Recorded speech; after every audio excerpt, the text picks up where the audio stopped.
Hey, what's going on, guys? It's Ruby Gaming X. So today we're gonna be talking about something that got mailed to me, and I'm very proud to announce you guys something big that happened to me, and I'm happy that I was able to help this guy. So before anything, I want to give a big thanks to Mike Wallace for sending me three magazines. Yes, today I got mailed, and I got sent three magazines from Mike Wallace. So thank you so much, and I'll explain what happened. Anyways, back in 2016, 2015, me and him, well, he contacted me. He was telling me how he wanted to make a diorama. He had ideas of making a Muto's fight against a 2014 that he has. So this 2014 is a Tanaka Kenichi kid. It's a very, very beautiful Godzilla 2014 kit. It looks amazing. The details put into those kits are very, very well done. They're very impressive. And he also has the same kit that I have, which is a Cheese Factor Godzilla 2014. So we were just talking about Godzilla 2014, and he was telling me his ideas, the things that he wanted to do. And then he mentioned to me that he was gonna do a diorama based on the airport scene where you see Godzilla 2014 fight against Mutos.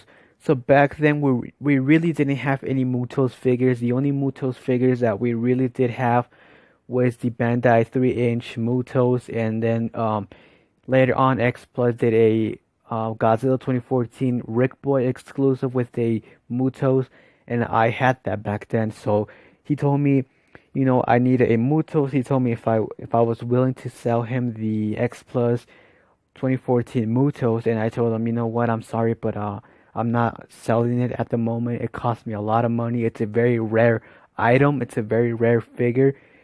But he told me, it's because I need this figure for my diorama. Is there any way that you can help me with details or explain to me how this Mutos looks? Because I need a Mutos. I want to sculpt a Mutos to make him fight my 2014. And I told him, you know what? Sure, man, I'm down to helping you. What is it that you need? And he told me, if there's any way that you can send me high resolution pictures of the Mutos from every angle, giving me details, giving me um, a better idea of how this Mutos is, the colors and everything. I told him, that's absolutely fine for me. So I went outside. I got my X Plus Mutos.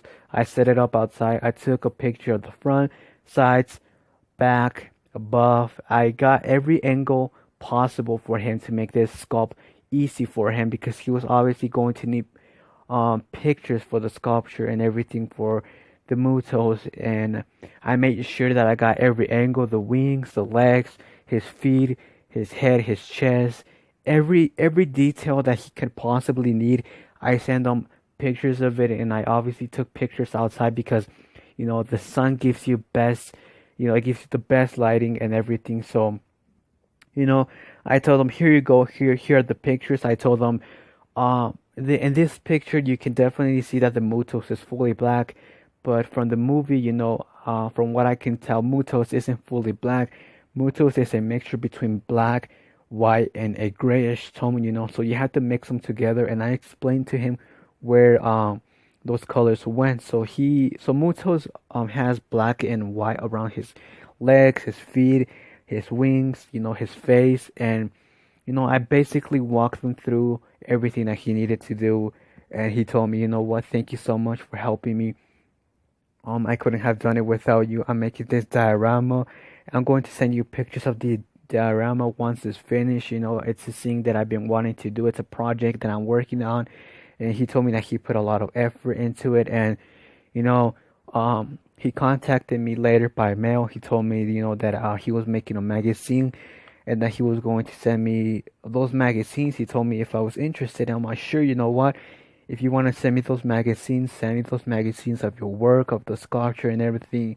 But I wasn't expecting this. He actually contacted me again, asking me for my mail. He told me, I'm so sorry that it's been taking so much. I finally got the magazines done. I finally got the copies done. I'm mailing them to you now, and I gave him my address, and I got them today, and I'm very happy to announce that his magazine is very beautiful. It's a magazine based off from a lot of people that sculpt a lot of figures. a lot of details, a lot of paint goes into those figures. I told you guys, painting kids, painting, sculpting, and all that, it's something that's a challenge. And he basically talks about the 2014, the 2014 kid, um, how it's a Tanaka Kenichi kid. He wanted to recreate the scene for the 2014 movie where you get to see 2014 versus Mutos, but he talks about how um, all the still shots from the movie were too dark, so he couldn't get a better idea of how the Mutos looked and everything. And then that's what he found me. He says that, you know, he was trying to sculpt this guy and he needed reference material for this. And he says that the scenes were very dark, so it was very limited for him, and he was lucky enough to find, he says, I was very fortunate for me to find a guy, and he obviously mentions me right here. He says Godzilla collector Alfonso Ruby, so he actually puts my name in the magazine. He talks about how I helped him and all that, how I gave him high resolution pictures. I walked him through everything, and he talks about the struggles that he had with making this diorama. He says that let me see.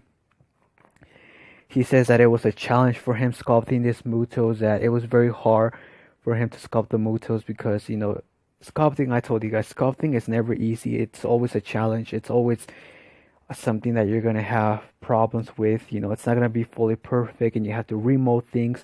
He talks about how once he made the full sculpture of Mutos, how he was planning on putting Mutos on top of the Godzilla 2014, but the weight was too heavy for the legs, so the legs weren't actually supporting the full weight. So he had to remove the legs and he had to put the legs in resin. So he actually had to make the legs made out of resin, and then that's when he put the Mutos together. He walks you through basically everything, like his journey, how he sculpted the wings, how he sculpted the legs, his feet, everything, the paint that went into the Mutos.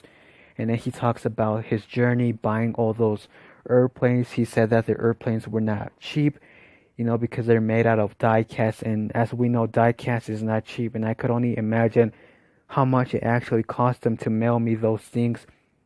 He talks about how it was a challenge for him making explosions and all that, and I could understand, it's always a challenge making brand new things, and you could have contacted me. My specialty is making effects for Godzilla.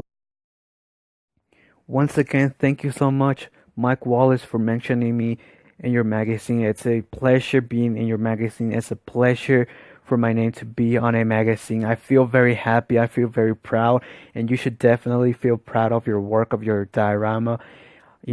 I could only imagine the challenges that you had to go through. I could only imagine how proud, how happy you felt once you finish your project. It's actually, it's packed. It's absolutely packed with a lot of details.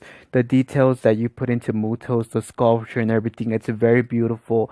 The 2014, the 2014 kit by Tanaka Studios, by Tanaka Kenichi, I mean, it's very beautiful. The paint job on it is insane. It actually looks very beautiful. Oh man, this 2014 looks amazing. That's all that I can say. And I could only imagine that the amount of time that you put into this day and night, there's a lot of hours that have to be put into this. The actual diorama looks beautiful. The airport scene, the airplanes, the explosions, the paint job that you did on everything, on the 2014, on the Mutos, on the fire, on the airplanes, on the ground. Those small details make up, so much in the end of the day, like they make up for the bigger picture. And like I told you guys, sculpting is never easy. Making brand new things is never easy. I could only imagine every single guy that, because there's obviously more pictures of all the sculptors, that they did other monsters that they're sculpting and all that. So I could only imagine, how much details they put into those monsters, sculpting, the paint jobs, everything. It's always a struggle painting kids, and they put a lot of work, guys. People like them, people that sculpt, people that dedicate their time to paint figures. They put a lot of work. It's a passion that you have to feel. It's something that you feel proud of once you finish. So thank you so much, and